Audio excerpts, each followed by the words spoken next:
ప్రకృతి వ్యవసాయంతో El Nino కరువు ప్రభావాన్ని తట్టుకోవచ్చు. ప్రపంచవ్యాప్తంగా వాతావరణ మార్పులకు కారణమవుతున్న ఎల్ నినో ప్రభావంను ప్రకృతి వ్యవసాయ పద్ధతులతో సమర్థవంతంగా ఎదుర్కొనవచ్చని పల్నాడు జిల్లా వ్యవసాయ అధికారి జగ్గారావు తెలిపారు.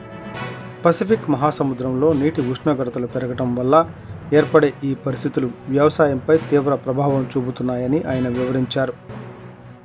కేంద్ర రాష్ట్ర ప్రభుత్వాల ప్రతిష్టాత్మక కార్యక్రమమైన నేషనల్ మిషన్ న్యాచురల్ ఫార్మింగ్ రైతు సాధికార సంస్థ ఆధ్వర్యంలో ఐసీఆర్పీలు, ఎఫ్ఎంలు, డిఎంఎంటీలు నిర్వహించిన 3 రోజుల శిక్షణలో భాగంగా 3వ రోజు జిల్లా ప్రకృతి వ్యవసాయ కార్యాలయంలో సిబ్బందికి శిక్షణ ఇచ్చారు. ఈ సందర్భంగా జిల్లా ప్రాజెక్టు మేనేజర్ కె అమలకుమారి మాట్లాడుతూ, రైతు సేవా కేంద్రాల ద్వారా ప్రకృతి వ్యవసాయంపై విస్తృత అవగాహన కల్పించడం ప్రతి ఒక్కరి బాధ్యత అని పేర్కొన్నారు. గ్రామాల్లోని రైతులందరినీ S2S రైతులుగా మార్చే దిశగా కృషి చేయాలని సూచించారు. పల్నాడు జిల్లాలోని 28 మండలాల్లో రైతు సేవా కేంద్రాల ద్వారా ప్రకృతి వ్యవసాయాన్ని విస్తరించాలని అన్నారు. ఎల్ నినో పరిస్థితులను దృష్టిలో ఉంచుకుని విత్తన గుళికల పద్ధతిని అనుసరించడం ద్వారా విత్తనాలు చెడిపోకుండా వర్షం పడగానే మొలకెత్తేలా చేయవచ్చునని తెలిపారు.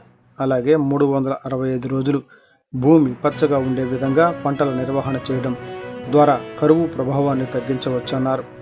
2016లో ప్రారంభమైన ప్రకృతి వ్యవసాయ విధానం ప్రస్తుతం వేగంగా విస్తరిస్తోందని, గత ఏడాది పల్నాడు జిల్లాలో 67,000 ఎకరాల్లో పిఎండిఎస్ అమలు చేయగా ఈ ఏడాది 1,00,000 ఎకరాలకు విస్తరించే లక్ష్యంతో 30 రకాల విత్తనాలతో ప్రణాళిక సిద్ధం చేసినట్లు తెలిపారు.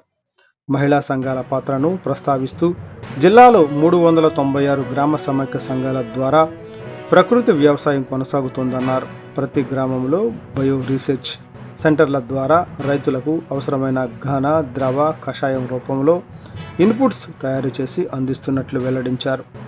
వరి, ప్రత్తి, మిరప, కంది, కూరగాయల సాగుతో పాటు హాఫ్ మూన్ డిఆర్పి మోడళ్లపై సిబ్బందికి అవగాహన కల్పించారు.